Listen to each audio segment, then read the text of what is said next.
Hey everybody, Ron Kaufman here. I love to go out and get my morning coffee. Maybe you do too. In my neighborhood, there are 12 different places that I can go, 12 coffee shops within just a short perimeter. Now, every single one of those outlets wants to get my next purchase. They want my customer loyalty. But what is the purpose of customer loyalty? This is a challenge that every business leader faces today. Is it only a matter of increasing the financial return, getting the next purchase, having somebody buy more from you and increasing your revenue? Or is loyalty actually something much larger than that? That includes an emotional component, a willingness to be your advocate and your ambassador and share positive word of mouth with their friends and family members. Well, I recently had a rather shocking experience where I went to one coffee shop and they've got a loyalty program where you accumulate points and it's worth dollars. And then one day when you go in, you can have your meal or your coffee and you've already accumulated the points. Great. So I was in there the other day and they said, Mr. Kaufman, you have this many points. And so would you like today's coffee to be on us? I said, that's a great idea. And then the fellow said, and it's a good thing you're using them because they expire in just a few more weeks. I said, what? He said, yeah, our points expire after 6 months. I said, I didn't know that. He said, well, it was in the agreement when we set you up with the account. Okay, it was in the fine print. And then he lowered his voice and he confided in me. He said, we had a customer come in here the other day and she'd been accumulating points for a really long time with her morning coffee and she had $150 worth. So she brought her whole family there for lunch. I mean, it was going to be a really nice family event. And then after the meal, she went to pay with her points and they said, oh, I'm sorry, your points have expired. She said, what? When? And they looked and said, last week.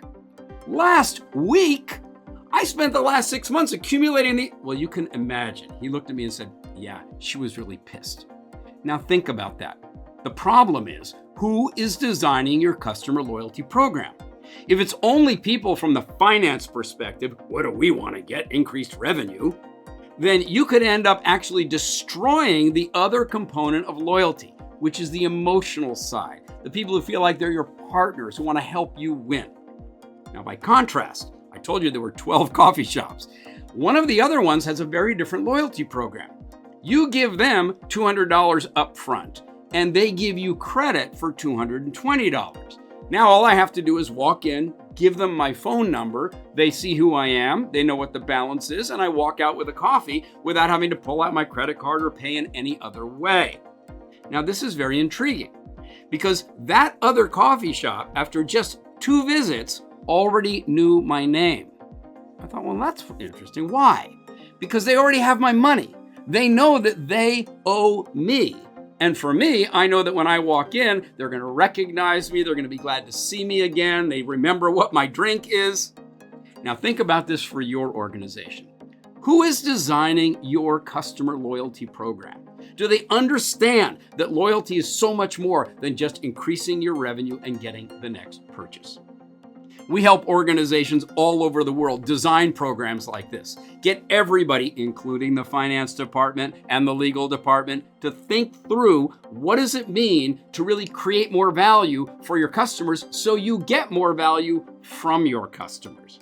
And it's not just in food and beverage or business to consumer. We do this with organizations in technology and supply chain and manufacturing and finance and real estate. So if you've got a situation like this, or you want your customer experience and customer loyalty programs to succeed, then go ahead and book a call. Our team of experts will be happy to help you. And by the way, the next time you're in Singapore, let's take a walk and enjoy a great cup of coffee together. Mine's a hot, dry oat milk cappuccino. You decide which of the coffee shops we should go to. Thanks for watching this video.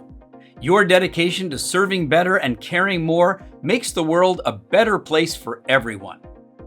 For more uplifting ideas, practical insights, and free resources, please subscribe now.